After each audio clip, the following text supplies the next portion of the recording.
விருதுநகர் மாவட்டம் ஸ்ரீவில்லிபுத்தூர் அருகே அத்திக்குளம் கிராமத்தில் 2 மாதங்களாக குடிநீர் விநியோகம் இன்றி பொதுமக்கள் அவதிப்படுவதாக புகார் எழுந்துள்ளது. தாமிரபரணி கூட்டு குடிநீர் திட்டம் மூலம் 2 தினங்களுக்கு ஒருமுறை மட்டும் குடிநீர் விநியோகிக்கப்பட்டு வந்த நிலையில் தற்போது நிறுத்தப்பட்டுள்ளதாக கூறப்படுகிறது. இதனால் குடிநீரை விலை கொடுத்து வாங்க வேண்டி உள்ளதாக அப்பகுதி மக்கள் வேதனை தெரிவித்துள்ளனர். கிட்டத்தட்ட 1500 குடும்பத்துக்கிட்ட இருக்கும். ஒரு குடம் 15 ரூபாய்க்கு விலைக்குத்தான் வாங்குகிறோம். இந்த வகையிலே ஒரு குடும்பத்துக்கு இங்கே 300 ரூபா 350 ரூபா தண்ணி செலவுக்கே குடி தண்ணிக்காக செலவழிக்க வேண்டிய ஒரு அவல நிலைக்கு தள்ளப்பட்டிருக்கோம். அரசு அதிகாரிகிட்ட பலமுறை சொன்னாலும் அது நடக்கிற மாதிரி தெரியல. ஒவ்வொரு தடவும் ஒவ்வொரு காரணங்களை சொல்கிறாங்களே தவிர தண்ணி அடைக்கிறதுக்கு உண்டான ஆவணங்கள் இது வரைக்கும் வரல, எந்த இதுவும் செய்யலை. இதை அரசு அதிகாரிகள் உடனே தலையிட்டு மேலதிகாரிகள் தலையிட்டு இதை உடனே தண்ணி பிரச்சனை தீர்த்து வைக்குமாறு கேட்டுக்கொள்கிறேன். கடலூர் மாவட்ட ஆட்சியர் அலுவலகத்தில் வாரந்தோறும் நடக்கும் மக்கள் குறைதீர்ப்பு கூட்டம் வெறும் சம்பிரதாய நிகழ்வாக மாறுவதாக பொதுமக்கள் வேதனை தெரிவித்துள்ளனர். குறிப்பாக பொதுமக்கள் அதிகாலை முதல் காத்திருந்து அளிக்கும் கோரிக்கை மனுக்களுக்கு எந்த விதத்திலும் உரிய தீர்வு கிடைப்பதில்லை என பொதுமக்கள் வருத்தம் தெரிவித்தனர். இந்த குறைதீர்ப்பு கூட்டம் ஒரு கண் துடைப்பு நாடகமாகவே நடைபெறுகிறது எனவும் மக்கள் குற்றம் சாட்டினர். சிவகங்கை மாவட்டம் மாரந்தை ஊராட்சியில் கால்வாய் ஆக்கிரமிப்புகளை அகற்ற கோரி 50க்கும் மேற்பட்ட விவசாயிகள் பொதுப்பணித்துறை கண்காணிப்பு பொறியாளர் அலுவலகத்தை முற்றுகையிட்டு போராட்டத்தில் ஈடுபட்டனர். ஆக்கிரமிப்புகளை அகற்ற 2017ஆம் ஆண்டு உயர்நீதிமன்றம் உத்தரவிட்டும் அதிகாரிகள் செயல்படுத்தாமல் அலட்சியம் காட்டுவதாக குற்றம் சாட்டிய விவசாயிகள் பொதுப்பணித்துறை கண்காணிப்பு பொறியாளர் அலுவலகத்தை முற்றுகையிட்டனர். தர்மபுரி மாவட்டத்தில் அருந்ததியர் சமூகத்திற்கு வழங்கப்பட்ட இலவச வீட்டுமனை நிலத்தை மீட்டு தரக்கோரி மாவட்ட ஆட்சியர் அலுவலகம் முன்பு கண்டன ஆர்ப்பாட்டம் நடைபெற்றது. இந்த ஆர்ப்பாட்டத்தில் ஆதி தமிழர் பேரவை நிறுவன தலைவர் அதியமான் கலந்து கொண்டு இலவச வீட்டுமனை நிலத்தை மீட்டு தரக்கோரி கண்டன கோஷங்களை எழுப்பினார். 1.25 சென்ட்ல ஒரு பாத்ரூம் தான் கட்டுவான் ஆதிக்க சாதி. அதை கொடுத்துட்டு அதையும் அளந்து கொடுக்காம நீங்க இருக்கிறீங்கன்னா இதற்கு என்ன பெயர்? இதை ரொம்ப நாளைக்கு நாங்க இப்படியே வேடிக்கை பார்ப்போம். இப்படி ஒரு கூட்டத்தை கூட்டி ஒரு ஆர்ப்பாட்டம் பண்ணிட்டு சைலண்டா போயிருவோன்னு ரொம்ப நாளைக்கு எதிர்பார்க்காதீங்க. நாங்க எப்பவுமே இப்படி இருக்க மாட்டோம். காலம் மாறும். திருவள்ளூர் மாவட்டம் பொன்னேரியில் இயங்கி வரும் மாவட்ட கூடுதல் அமர்வு நீதிமன்ற நீதிபதியை கண்டித்து வழக்கறிஞர்கள் நீதிமன்ற பணிகளை புறக்கணித்து காலவரையற்ற போராட்டத்தை தொடங்கியுள்ளனர். வழக்கறிஞர்களை ஒருமையில் பேசி தரக்குறைவாக நடத்தும் நீதிபதியை பணியிட மாற்றம் செய்ய வலியுறுத்தி காலவரையற்ற போராட்டத்தில் ஈடுபட்டனர். வழக்கறிஞர்களின் நீதிமன்ற புறக்கணிப்பு போராட்டம் காரணமாக பொன்னேரியில் உள்ள நீதிமன்றங்களில் நீதிமன்ற பணிகள் பாதிக்கப்பட்டுள்ளன. காலை 10:30 5 வரையில் நீதிமன்ற நேரம், அலுவல் நேரம். அதை 8 மணி வரையில் நடத்துவது ஒரு திறமையின்மையோ என்னவென்று சொல்ல முடியல. அவர் 8 மணி வரைக்கும் நடத்துகிறாரு. இதுக்கு மேலே கொடுங்குற்றவாளிகள் வருகிற நீதிமன்றத்தில் இளமையான பெண்கள் ஆஜராகிற வழக்கறிஞர்கள் திரும்பி போவதற்கு பயப்படுகிறார். நீதிமன்ற உத்தரவு இருந்தும் 6 ஆண்டுகளாக நிலத்தை அளக்காத வருவாய்த்துறையை கண்டித்த ராமநாதபுரம் ஆட்சியர் அலுவலகத்தில் ஒரே குடும்பத்தை சேர்ந்த 3 பேர் பெட்ரோல் ஊற்றி தீக்குளிக்க முயன்றதால் பரபரப்பு ஏற்பட்டது. ஓரிவயலை சேர்ந்த சுப்பிரமணியன் குடும்பத்தினர் தீக்குளிக்க முயன்றதை போலீசார் தடுத்து நிறுத்தினர். இதையடுத்து நிலத்தை விரைந்து அளக்க உத்தரவிடுவதாக அதிகாரிகள் உறுதியளித்தனர். கோவையில் சுதந்திர தின விழாவை முன்னிட்டு தேசிய கொடி தயாரிப்பு பணிகள் விறுவிறுப்பாக நடைபெற்று வருகிறது. கடந்த 45 ஆண்டுகளாக தேசிய கொடி தயாரிப்பில் ஈடுபட்டு வரும் தனியார் நிறுவனம் ஒன்று சிறிய கொடிகள் முதல் 30 அடி பிரம்மாண்ட கொடிகள் வரை தயாரித்து அண்டை மாநிலங்கள் மற்றும் வெளிநாடுகளுக்கு அனுப்பும் பணியை தொடங்கியுள்ளது. நீலகிரி மாவட்டம் கூடலூரில் பருவமழையை வரவேற்கும் விதமாக நீலகிரி கலை அறிவியல் கல்லூரி சார்பில் மாணவர்களுக்கான மட் ஃபுட்பால் மற்றும் மாணவிகளுக்கான மட் ஹேண்ட்பால் போட்டிகள் உற்சாகமாக நடத்தப்பட்டன. சேற்றில் இறங்கி மாணவர்கள் சவால்களை எதிர்கொண்டு விளையாடிய இப்போட்டிகள் அப்பகுதி இளைஞர்கள் மற்றும் பொதுமக்கள் மத்தியில் பெரும் வரவேற்பை பெற்றதுடன் புதிய அனுபவமாகவும் அமைந்தது. திண்டுக்கல் மாவட்ட ஆட்சியர் அலுவலக நுழைவாயிலில் தங்களின் பல வருட கோரிக்கையை நிறைவேற்ற கோரி மாற்றுத்திறனாளிகள் மற்றும் பாதுகாப்போர் உரிமைகளுக்கான சங்கத்தின் ஆர்ப்பாட்டத்தில் ஈடுபட்டனர். கோரிக்கைகளை வலியுறுத்தி மனு அளித்தும் நடவடிக்கை எடுக்காத மாவட்ட மாற்றுத்திறனாளிகள் நலத்துறை அதிகாரிகளை கண்டித்த காலவரையற்ற காத்திருப்பு போராட்டத்தில் ஈடுபட்டு வரும் மாற்றுத்திறனாளிகள் அதிகாரிகளுக்கு எதிராக கோஷம் எழுப்பினர். கடலூர் மாவட்ட ஆட்சியர் அலுவலகத்தில் 2 குழந்தைகளுடன் பெண் ஒருவர் மண்ணெண்ணெய் ஊற்றி தீக்குளிக்க முயன்ற சம்பவம் பரபரப்பை ஏற்படுத்தியது. ஆட்சியர் அலுவலகத்தில் நடைபெற்ற குறைதீர் கூட்டத்தில் பெண் ஒருவர் கணவர் இல்லாமல் தனியாக வசித்து வந்த தன்னை இளைஞர் ஒருவர் திருமணம் செய்து கொண்டு 6 வருடங்களாக வாழ்ந்துவிட்டு தற்போது தன்னை ஏமாற்றி சென்று விட்டதாகவும், இதுகுறித்து கேட்டால் சாதியை சொல்லி மிரட்டுவதாகவும் கண்ணீருடன் வேதனை தெரிவித்தார். இதுகுறித்து உரிய நடவடிக்கை எடுக்க என கூறிய காவலர்கள் குழந்தைகளுக்கு புதிய ஆடை அணிவித்து அங்கிருந்து அனுப்பி வைத்தனர். விருதுநகர் மாவட்டம் திருச்சொலி சட்டமன்ற தொகுதி முன்னாள் அமைச்சரும் தற்போதைய சட்டமன்ற உறுப்பினருமான தங்கம் தென்னரசுவின் சொந்த ஊரான மல்லாங்கிணறு அருகே உள்ள முடியனூரில் மயானத்திற்கு செல்ல போதிய சாலை வசதி இல்லாமல் மக்கள் அவதியடைந்து வருகின்றனர். இது குறித்த வீடியோ ஒன்றை அப்பகுதி மக்கள் சமூக வலைதளத்தில் வெளியிட்டுள்ளனர். முன்னாள் அமைச்சரின் சொந்த ஊர் அருகிலேயே இதுபோன்ற அவலநிலை தொடர்வது அப்பகுதி மக்களிடையே விரக்தியை ஏற்படுத்தியுள்ளது. தூத்துக்குடி மாவட்டம் சாத்தான்குளம் அருகே முதியவர் ஒருவர் யாசகமாக பெற்று சேமித்த 10,000 ரூபாய் பணத்தை முதலமைச்சரின் நிவாரண நிதிக்காக விழுப்புரம் ஆட்சியர் அலுவலகத்தில் வழங்கிய சம்பவம் நிகழ்ச்சியை ஏற்படுத்தியுள்ளது. ஆலங்கிணறு பகுதியைச் சேர்ந்த பூல்பாண்டி என்பவர் தனது மனைவி இறந்த பிறகு தனக்கு சொந்தமான சொத்துக்களை மகன்களுக்கு வழங்கிவிட்டு பொது சேவையில் ஈடுபட்டு வருகிறார். இவர் யாசகம் பெற்று அதன் மூலம் கிடைக்கும் பெரும் பணத்தை பல நலத்திட்டங்களுக்கு நன்கொடையாக வழங்கி வருகிறார். அதேபோல் தான் யாசகம் பெற்ற பணத்தை ஆட்சியர் அலுவலகத்தில் ஆட்சியரிடம் வழங்கினார். காஞ்சிபுரம் மாவட்டம் ஸ்ரீபெரும்புதூர் அடுத்த தண்டலம் பகுதியில் தனியார் வீட்டுமனை பிரிவிற்கு வழி ஏற்படுத்த குடியிருப்பு வாசிகள் கடும் எதிர்ப்பு தெரிவித்ததால் சாக்குந்தலம் சிட்டி வீட்டுமனை பகுதிக்கு செல்ல முறையான பாதை இல்லாததால் மற்றொரு தனிநபர் குடியிருப்பு பகுதியின் சுற்றுச்சுவரை ஜேசிபி மூலம் இடிக்க முயன்றனர். மேலும் OSR இடத்தில் அமைக்கப்பட்டுள்ள விளையாட்டு திடலை சேதப்படுத்தக்கூடாது என்று கூறி அப்பகுதி குடியிருப்போர் எதிர்ப்பு தெரிவித்து வாக்குவாதத்தில் ஈடுபட்டதால் பரபரப்பு ஏற்பட்டது. 1992 வாங்கியிருக்கோம். இடையில என்னன்னு கேட்டீங்கன்னாக்கா, நம்ம அணுகு பாதை இல்லைன்னு சொல்லிட்டு நாங்கள் சுடுகாடு வழியாக முதல்ல வந்து போயிருந்தோம். சுடுகாடு பக்கம் நாங்கள் தான் ரோடு போட்டிருந்தோம். அந்த வழியாக வந்திருந்தோம். இப்போ வந்து இந்த தலைவர் என்ன சொன்னாங்கன்னா, சுடுகாடு பக்கம் வேண்டாம், இங்கே ஐரானன்னு சொல்லிட்டு ஒரு லேஅவுட் போடுறாங்க, அது வழியாக நீங்கள் போங்க அப்படின்னு சொன்னாங்க. சரி, அதுக்கு அவங்க தீர்மானம் போட்டு கொடுத்தாங்க. தீர்மானம் போட்டு கொடுத்ததுனால நாங்கள் கலெக்டர், CM அவங்களுக்கு எல்லாருக்கிட்டும் பெட்டிஷன் வச்சதுனால அதுக்கப்புறம் அவங்க தீர்மானம் போட்டு கொடுத்தாங்க. அந்த தீர்மானம் பிரகாரம் திரும்ப கலெக்டர் ஆஃபீஸ் போச்சு. PD மேடம் வந்தாங்க. PD மேடமும் வந்து ஆய்வு செஞ்சாங்க. ஆய்வு செஞ்ச பிறகு என்ன பண்ணாங்கன்னா, திரும்ப இவங்களுக்கு வந்து இந்த அணுகுபாதையை நீங்கள் கொடுங்கன்னு சொன்ன பிறகு அவங்க ஆர்டர் போட்டு கொடுத்தாங்க. அந்த ஆர்டரில் என்ன கொடுத்துருக்காங்கன்னு கேட்டிங்கன்னா, இந்த இடம் இருக்குது, இந்த நீங்கள் வாங்கக்கூடிய இடத்துக்கு ஈக்குவலாக நீங்கள் வந்து உங்கள் இதில் வந்து கவர்மெண்ட்டுக்கு நீங்கள் தானப்பத்திரம் கொடுக்கணும், அது கிஃப்டீடாக கொடுக்கணும் அப்படின்னாங்க. அந்த கிஃப்டீடு கொடுக்குறதுக்கு நான் கேட்டால் இடையில வந்து எலெக்ஷன் வந்துச்சு. எலெக்ஷன் வந்துட்டு கூட நான் கேட்டால் திரும்ப நாங்கள் போய் அன்றைக்கி கிஃப்டீடு வந்து ஆர்டர் போட்டு கொடுத்துட்டாரு. இடையில என்னன்னு கேட்டால், இப்போ கிஃப்டீடு கொடுத்துட்டோம், தலைவர்கிட்ட போனோம். தலைவர் என்ன பண்ணான்னு கேட்டால், நாங்கள் தான் உங்களுக்கு ரெஜிஸ்ட்ரேஷன் பாஸ் பண்ணி கொடுத்துட்டுமே, கவர்மெண்ட்டில் உங்களுக்கு ஆர்டர் போட்டு கொடுத்துட்டாங்களே, அந்த ஆர்டர் பிரகாரம் நீங்கள் இது பண்ணுங்கன்னாங்க. அது நாங்கள் கிஃப்டீடு கொடுத்துட்டு சரி தலைவர்கிட்ட சொல்லிட்டோம். மேற்கொண்டு நீலகிரி மாவட்டம் உதகை அடுத்த ஃபாரஸ்ட் கேட் பகுதியில் 300க்கும் மேற்பட்ட குடும்பங்கள் வசித்து வரும் நிலையில் அங்கு குழந்தைகளுக்கான அங்கன்வாடி மையம் இல்லாதது அப்பகுதி மக்களிடையே பெரும் சிரமத்தை ஏற்படுத்தி உள்ளது. இப்பகுதியில் 20க்கும் மேற்பட்ட குழந்தைகள் உள்ள போதிலும் அவர்களை அங்கன்வாடியில் சேர்ப்பதற்காக தாய்மார்கள் 2 கிலோமீட்டருக்கு மேல் நடந்து செல்ல வேண்டிய அவலநிலை நீடிக்கிறது. இந்த நிலையில் தங்கள் குழந்தைகளுடன் நேரில் வந்து புதிய அங்கன்வாடி மையம் அமைத்து தர கோரி மாவட்ட ஆட்சியர் அலுவலகத்தில் மனு அளித்தனர்.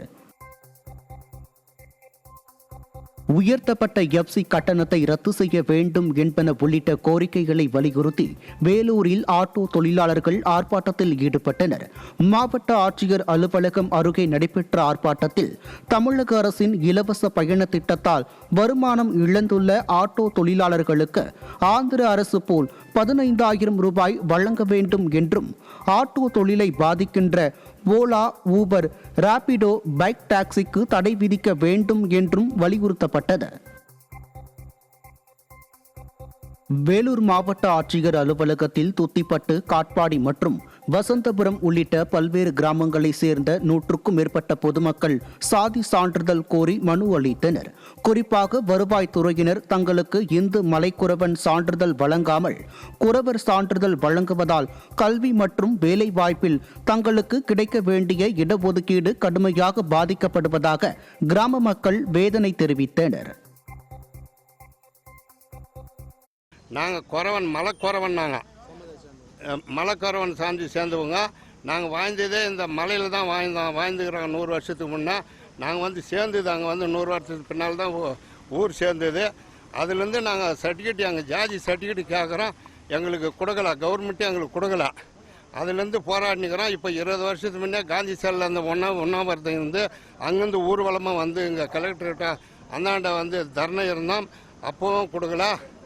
அப்புறம் எல்லா மினிஸ்டரும் பார்த்தோம், எல்லாருமே கேட்டுனுக்கிறோம். அப்போத்துலேருந்து எங்களுக்கு ஜாதி சர்டிஃபிகேட்டு, மலைக்குறவன் ஜாதி சர்டிஃபிகேட், எஸ்டி சர்டிஃபிகேட்டு கொடுக்கல. இப்போ அந்த ஜாதி சர்டிஃபிகேட்டுக்காக எல்லாரும் அந்த படிக்கிற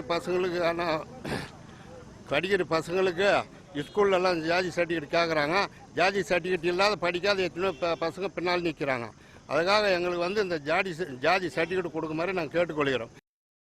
திருவள்ளூர் மாவட்டம் ஊத்துக்கோட்டை அருகே 30 ஆண்டுகளுக்கு முன்பு உயிரிழந்தவரின் பெயரில் பட்டா பெயர் மாற்றம் செய்தவர் மீது நடவடிக்கை எடுக்க கோரி மாவட்ட ஆட்சியரிடம் பாதிக்கப்பட்ட மாற்றுத்திறனாளி புகார் அளித்தார். கால் மாற்றுத்திறனாளியான இவருக்கு 2 பிள்ளைகள் இருக்கும் நிலையில் இவர்களின் வீட்டை அபகரிக்கும் நோக்கத்தோடு பக்கத்து வீட்டில் வசிக்கும் ராமராஜன் மற்றும் கிருஷ்ணன் ஆகியோர் வீண் தகராறில் ஈடுபட்டு வருவதாக குற்றம் சாட்டப்படுகிறது.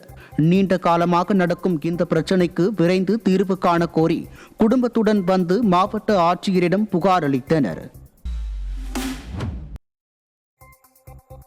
நெல்லை மாவட்டம் அம்பாசமுத்திரம் தாலுகா பனையங்குறிச்சி கிராமத்தில் இயங்கி வரும் கல்குவாரிகளால் வெடி அதிர்வு, பயிர் நாசம் மற்றும் சுகாதாரக்கேடு ஏற்படுவதாக கூறி அப்பகுதி மக்கள் மாவட்ட ஆட்சியரிடம் குவாரிகளுக்கு அனுமதி வழங்கக்கூடாது என மனு அளித்துள்ளனர். குவாரி லாரிகளால் சேதமடைந்த சாலைகள் மற்றும் பள்ளிக்கு செல்லும் குழந்தைகளின் பாதுகாப்பை கருத்தில் கொண்டு உரிய நடவடிக்கை எடுக்க பொதுமக்கள் வலியுறுத்தியுள்ளனர். திருவள்ளூர் மாவட்டம் பொன்னேரி அடுத்த பூரணம்பேடு கிராமத்தில் சீரான குடிநீர் விநியோகம் இல்லாததால் நிறம் மாறிய குடிநீரை பருகி பொதுமக்கள் அவதிப்பட்டு வருகின்றனர். ஆழ்துளை கிணற்று நீர் நிறம் மாறி வருவதால் தோல் வியாதிகள் மற்றும் உடல் உபாதைகள் ஏற்படுவதாக தெரிவித்துள்ள அப்பகுதி பெண்கள் இதுகுறித்து நடவடிக்கை எடுக்க கோரி ஊராட்சி அலுவலகத்தை முற்றுகையிட்டு போராட்டத்தில் ஈடுபட்டனர். இனியும் தங்களுக்கு தண்ணீர் கிடைக்கவில்லை என்றால் போராட்டம் தொடரும் என வலியுறுத்தினர். திருப்பூர் மாவட்டம் அம்பேத்கர் நகர் பகுதியில் கடந்த 20 ஆண்டுகளுக்கும் மேலாக குடிநீர் விநியோகம் முற்றிலுமாக முடங்கியதால் காலி குடங்களுடன் பொதுமக்கள் சாலை மறியல் போராட்டம் நடத்தினர். திருப்பூர் பல்லடம் தேசிய நெடுஞ்சாலையில் நடத்தப்பட்ட இந்த திடீர் மறியலால் கடும் போக்குவரத்து பாதிப்பு ஏற்பட்ட நிலையில் தகவல் அறிந்து வந்த போலீசார் மற்றும் மாநகராட்சி அதிகாரிகள் லாரி மூலம் குடிநீர் வழங்கவும் பைப்லைன் பணிகளை விரைந்து முடிக்க உள்ளதாக உறுதியளித்தனர். திருப்பூர் மாவட்டம் தாராபுரத்தில் உள்ள அமராவதி வடிநில கோட்டை செயற்பொறியாளர் அலுவலகத்தை முற்றுகையிட்ட தமிழக விவசாயிகள் பாதுகாப்பு சங்கத்தினர் தொடர் காத்திருப்பு போராட்டத்தில் ஈடுபட்டு வருகின்றனர். உடுமலை அமராவதி அணையில் இருந்த கரூர் கடைமடை பகுதி வரை 52,500 ஏக்கர் விவசாய நிலங்கள் மற்றும் 148 கிராமங்களின் குடிநீர் தேவைக்காக உடனடியாக 1,500 கன அடி தண்ணீர் திறந்துவிட வேண்டும் என வலியுறுத்தியுள்ளனர். எங்களுடைய கோரிக்கை என்னன்னா, எங்க பகுதி ஊராட்சிகளில் குடிநீர் பஞ்சம் மிகப்பெரிய அளவில் இருக்கு. அமராவதியில் தண்ணி 6 மாசம் ஆகுது. அமராவதியில் 2 முறை தண்ணி திறந்து விடப்பட்டு, ஆற்றில் திறந்து விடப்பட்டு தாராபுரத்தோட நிறுத்தப்பட்டிருக்கு. இதே மாதிரி தொடர்ந்து நடக்கிறதுனால எங்க பகுதி மிக வறட்சிக்கு உள்ளாகுது. எங்க பகுதி கடைமடை வரை, கரூர் வரை தண்ணி வரணுங்கிறதா எங்களுடைய கோரிக்கை. அந்த கோரிக்கை வலியுறுத்தி இன்னைக்கு சாரை பார்த்தோம். சார் என்ன வாக்குறுதி கொடுத்தாருன்னா, இப்ப இருக்கிற தண்ணியை எந்த அளவுக்கு அதிகமா திறந்து விட்டு உங்கள் பகுதி எவ்வளவு தூரம் வர முடியுமோ வர வைக்கிறோம். வருங்காலத்துல கடைமடை விவசாயிகளுடைய கருத்துக்களை ஏற்று நாங்கள் எல்லாத்தையும் அலந்தோசித்து குறைவான அளவு அணையில தண்ணி இருக்கிற பட்சத்துல உங்களுடைய ஆலோசனைகளை கேட்டு எல்லாம் அனைவரையும் கலந்து ஒரு சரியான முடிவு எடுப்போம். அதுக்காக நாளைக்கு ஆடியோ அலுவலகத்துக்கு 4 மணிக்கு பீஸ் கமிட்டிக்கு வாங்கன்னு சொல்லியிருக்காங்க. புதுக்கோட்டையில் இடைவிடாத கனமழை பெய்ததால் சாலைகளில் மழைநீர் பெருக்கெடுத்து ஓடியது. மாநகராட்சிக்கு உட்பட்ட திருப்பப்பூர், மச்சுவாடி, அண்ணா சிலை உள்ளிட்ட பகுதிகளில் காலை முதலே வெயிலின் தாக்கம் கடுமையாக இருந்து வந்தது. இதனால் வாகன ஓட்டிகளும் பொதுமக்களும் கடும் சிரமத்திற்கு உள்ளாகினர். கடந்த சில நாட்களாக நிலவி வந்த கடுமையான வெயில் தணிந்து பகுதி முழுவதும் குளிர்ச்சியான சூழல் நிலவுவதால் அப்பகுதி பொதுமக்களும் விவசாயிகளும் மிகுந்த மகிழ்ச்சியடைந்துள்ளனர்.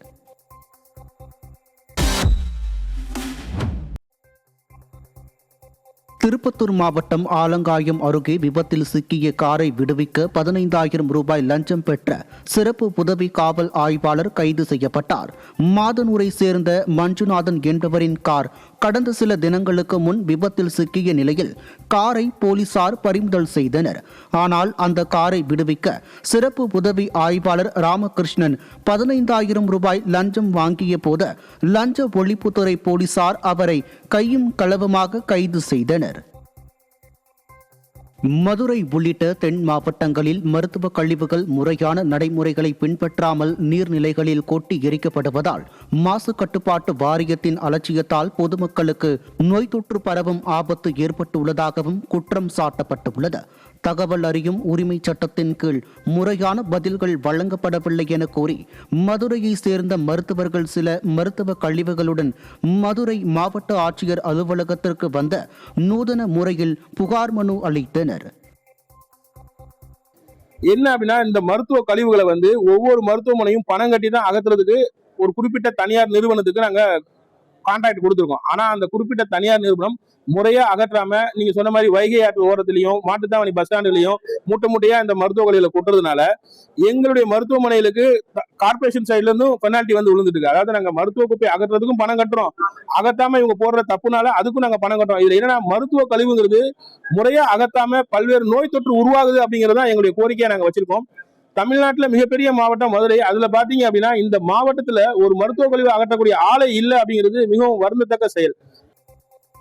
மதுரை மாவட்டம் பேரையூர் தாலுகா சங்கரலிங்கபுரம், ஓணான்கரடு, பெருமாள் மலை உள்ளிட்ட பகுதிகளில் முதுமக்கள் தாழிகள், நடுக்கல் சான்றுகள் மற்றும் பண்டைய சிற்பங்கள் கண்டறியப்பட்டுள்ளன. அப்பகுதியில் தொல்லியல் அடையாளங்களை அளிக்கும் வகையில் கல்குவாரிகளுக்கு அதிகாரிகள் அனுமதி அளித்துள்ளதாக குற்றம் சாட்டி அப்பகுதிகளை தொல்லியல் மரபு தளமாக அறிவிக்கவும் கல்குவாரிகளுக்கு நிரந்தர தடை விதிக்கவும் வலியுறுத்தி கிராம மக்கள் மற்றும் நம்மாழ்வார் இயற்கை பாதுகாப்பு சங்கத்தினர் மதுரை மாவட்ட ஆட்சியரிடம் மனு அளித்தனர். அதுல இயற்கை வளங்கள் அதிகமா இருக்கக்கூடிய மேய்ச்சல் நிலமாவும் இருக்கு. அது மட்டும் இல்ல, பிரதான சின்னங்கள் 3000 வருஷத்துக்கு முன்னாடி இருக்கின்ற முதுமக்கள் தாலி, அதே மாதிரி 800 வருஷத்துக்கு முன்னாடி இருக்கின்ற கல்வெட்டுகள், அப்புறம் பிரதான சின்னங்கள் நிறைய இருக்கு. அது மட்டும் இல்ல, பறவைகள், வனவிலங்குகள் மேய்ச்சல் நிலமா இருக்கிறதுனால அதை கொடுக்க கூடாதுன்னு சொல்லி கிராம மக்கள் கடுமையா எதிர்ப்பு தெரிவிக்கிறாங்க. நீர்நிலைகளும் கடுமையா பாதிக்கப்படுது. அதுக்காக அரசிடம் தொடர்ந்து வலியுறுத்தி வரோம். இன்னைக்கு மாவட்ட ஆட்சியரை சந்திச்சு தொல்லியல் துறைக்கும் வனத்துறைக்கும் மாவட்ட ஆட்சியருக்கும் தனித்தனியா மனு கொடுத்துருக்கோம். தவறான தகவல் கொடுத்து இந்த கல்குவாரிக்கு அனுமதி கொடுத்த அதிகாரி மீது கடுமையா நடவடிக்கை எடுக்கணும் என்று பல்வேறு துறை சார்ந்த நபர்களுக்கு மனு அளித்திருப்பாங்க.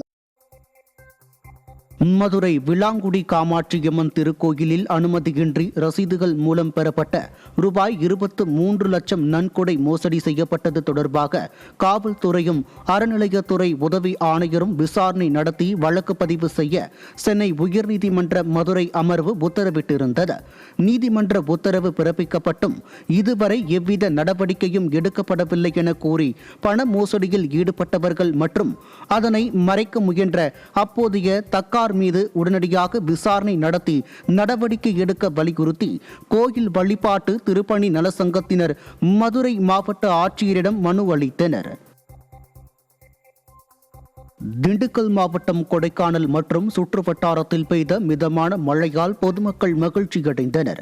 சில வாரங்களாக மழை இல்லாமல் வறட்சி நிலவிய நிலையில் திடீரென பல்வேறு பகுதிகளில் காற்றுடன் கூடிய பரவலான மழை பெய்தது. குளிர்ச்சியான சூழல் நிலவி வருவதால் பொதுமக்கள் மற்றும் சுற்றுலா பயணிகள் மகிழ்ச்சியடைந்துள்ளனர். ராமநாதபுரம் மாவட்டம் திருவாடானை அருகே சேனைவயல் கோட்ட ஊரணியில் சிலர் கரையை உடைத்து சவுடு மண் அள்ள முயன்றுள்ளனர். இதனை அறிந்த அப்பகுதி பொதுமக்கள் சம்பவ இடத்தில் திரண்டு நிலத்தடி நீர் ஆதாரம் பாதிக்கப்படும் என கூறி கடும் எதிர்ப்பு தெரிவித்துள்ளனர். பொதுமக்களின் தொடர் எதிர்ப்பால் மண் அள்ள வந்த நபர்கள் வேறு வழியின்றி தங்களது ஜேசிபி மற்றும் பதிவு எண்கள் இல்லாத டிராக்டர்களுடன் அங்கிருந்து தப்பிச் சென்றனர். இச்சம்பவத்தால் அப்பகுதியில் சிறிது நேரம் கடும் பரபரப்பு நிலவியது. கன்னியாகுமரி மாவட்டத்தில் எவ்வித முன் அறிவிப்பும் இன்றி வருவாய்த்துறையினர் செங்கல் சூளைகளுக்கு சீல் வைத்ததால் நேரடி மற்றும் மறைமுகமாக 5000க்கும் மேற்பட்ட தொழிலாளர்களின் வாழ்வாதாரம் பாதிக்கப்பட்டுள்ளதாக குற்றச்சாட்டு எழுந்துள்ளது. உடனடியாக நடவடிக்கை எடுக்க வேண்டும் என பாதிக்கப்பட்ட உரிமையாளர்கள் மற்றும் தொழிலாளர்கள் மாவட்ட ஆட்சியரிடம் மனு அளித்தனர். உடனடியாக செங்கல் சூளைகளை திறக்க அனுமதிக்காவிட்டால் மிகப்பெரிய போராட்டம் நடத்தப்படும் எனவும் கூறியுள்ளனர். தஞ்சாவூர் மற்றும் சுற்று வட்டாரத்தில் பெய்த கனமழையால் பொதுமக்கள் மற்றும் விவசாயிகள் மகிழ்ச்சியடைந்தனர். கடந்த சில நாட்களாக 100 டிகிரிக்கும் மேல் வெயில் வாட்டி வதைத்த நிலையில் திடீரென கருமேகங்கள் சூழ்ந்து கனமழை வெளுத்து வாங்கியது. இதனால் வெப்பம் தணிந்து குளிர்ச்சியான சூழல் நிலவுவதால் அப்பகுதி பொதுமக்கள் மற்றும் விவசாயிகள் மகிழ்ச்சியடைந்தனர். புதுக்கோட்டையில் இடைவிடாத கனமழை பெய்ததால் சாலைகளில் மழைநீர் பெருக்கெடுத்து ஓடியது. மாநகராட்சிக்கு உட்பட்ட திருப்பப்பூர், மச்சுவாடி, அண்ணா சிலை உள்ளிட்ட பகுதிகளில் காலை முதலே வெயிலின் தாக்கம் கடுமையாக இருந்து வந்தது. இதனால் வாகன ஓட்டிகளும் பொதுமக்களும் கடும் சிரமத்திற்கு உள்ளாகினர். கடந்த சில நாட்களாக நிலவி வந்த கடுமையான வெயில் தணிந்து பகுதி முழுவதும் குளிர்ச்சியான சூழல் நிலவுவதால் அப்பகுதி பொதுமக்களும் விவசாயிகளும் மிகுந்த மகிழ்ச்சியடைந்துள்ளனர்.